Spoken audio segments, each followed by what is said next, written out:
अहोभाग्य है जिनको ये अभिमान है कि मैं श्यामा जू का हूं। इस अभिमान में इतनी सामर्थ्य है, कैसी भी अंतःकरण की स्थिति हो, कैसी भी बाह्य परिस्थिति हो, वो ऐसे दिव्य रस को प्राप्त हो जाएगा जहां किसी साधना से भी प्रवेश नहीं होता। ये अभिमान आना कठिन है।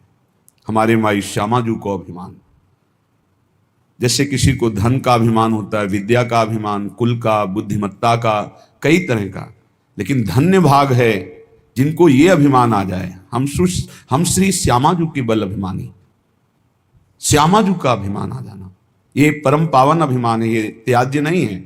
जैसे गोस्वामी जी कह रहे हैं, ये अभिमान भूल कर भी हमारे हृदय से कभी ना जाए, ये भरा रहे कि सियाराम स्वामी हो मैं उनका सेवक, अस अभिमान जाई जनि भूरे, मैं सेवक रघुपति पति मोरे, मैं सेवक रघुपति पति मोरे।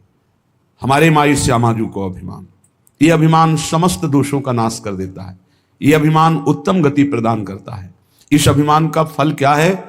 जैसे देहाभिमान में हम कभी शरीर का बैठकर चिंतन ध्यान करने की चेष्टा नहीं करते, हर क्षण स्वाभाविक चिंतन होता है, हर क्षण ये हमारे ध्यान में बसा रहता है तदात्म भाव से, मैं पुरुष हूं। देखो शयन के बाद जब हम उठते हैं तो इस तदात्मका का फल देखो कि हमको ये नहीं सोचना पड़ता कि मैं स्त्री हूं कि पुरुष हूं, मैं कौन हूं, वो तत्काल अभिमान जागृत रहता है।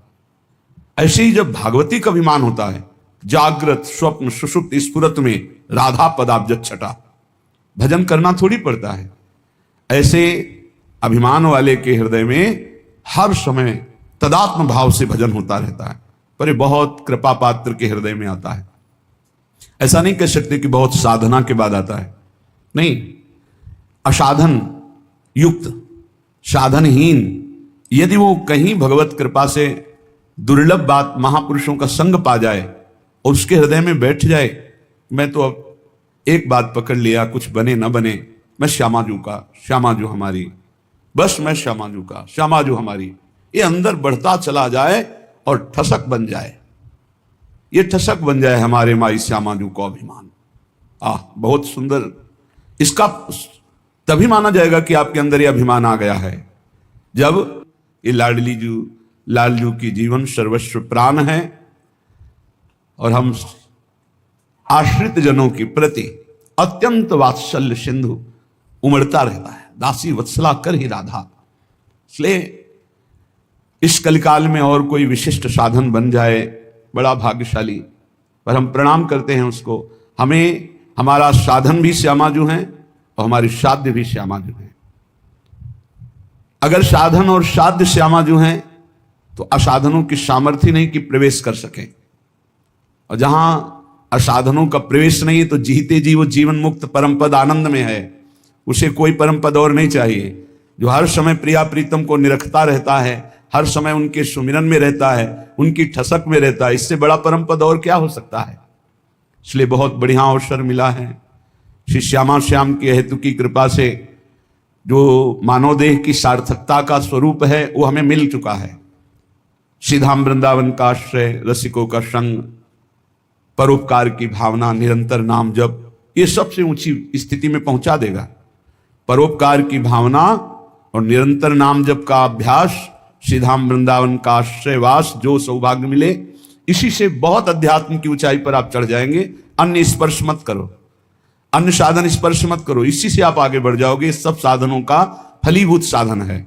जैसे नौ भक्ति में जो नवी भक्ति आत्मसमर्पण है वही यहां कही गई है। यहां से प्रारंभ हो। हमारे माई श्यामा जू को अभिमान, हमारे माई श्यामा जू को राग, यहां पूर्ण आत्मसमर्पण है, पूर्ण प्रपत्ति है, पूर्ण शरणागति है। जहां आत्मसमर्पण हुआ तो पाई रस भक्ति गूढ़ जुग जुग जग दुर्लभ भव इंद्रादि विधि।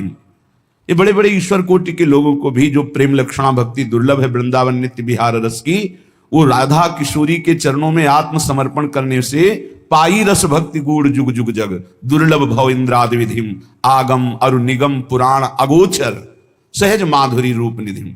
ये आगमों में, निगमों में, पुराणों में जो अगोचर रूप माधुरी है, वो बहुत सावधानी पूर्वक अपने अहम को केवल श्री जी के चरणों में समर्पित करना है।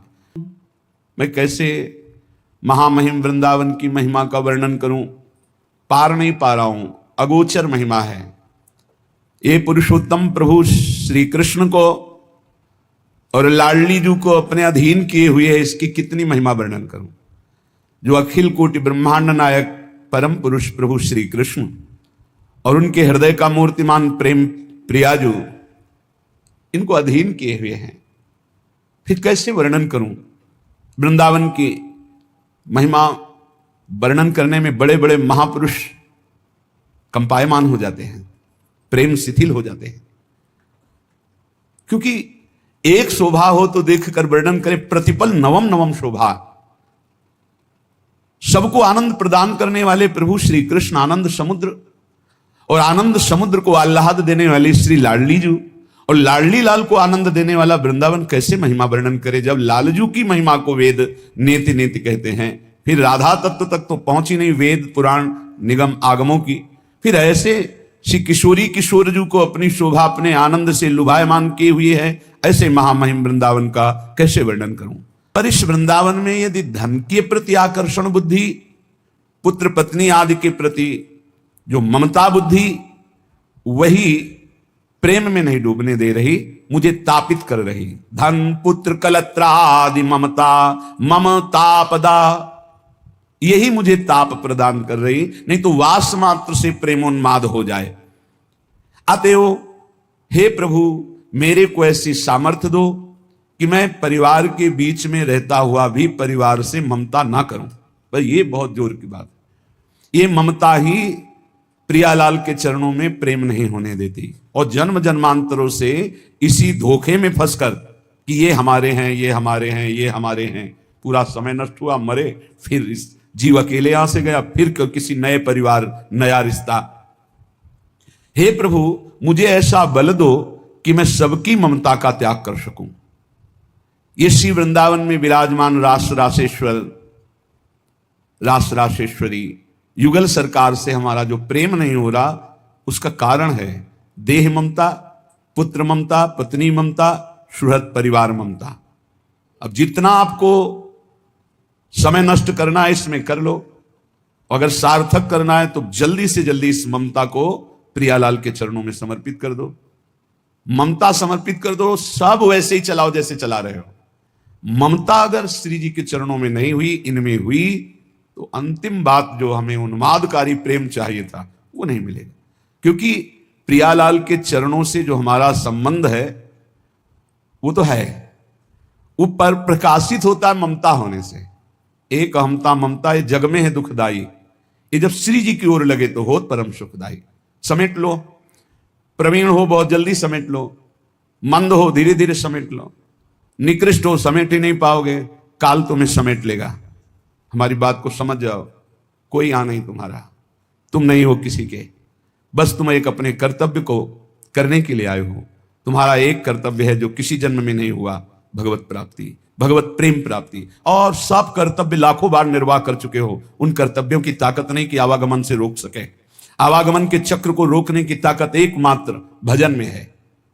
जितना आप प्रिया प्रीतम का नाम जप करेंगे, लीला गुण गायन करेंगे, उनसे अपनापन होगा, सबकी ममता हटेगी, तभी भगवत तत्व का बोध या प्रेम प्राप्ति होती है।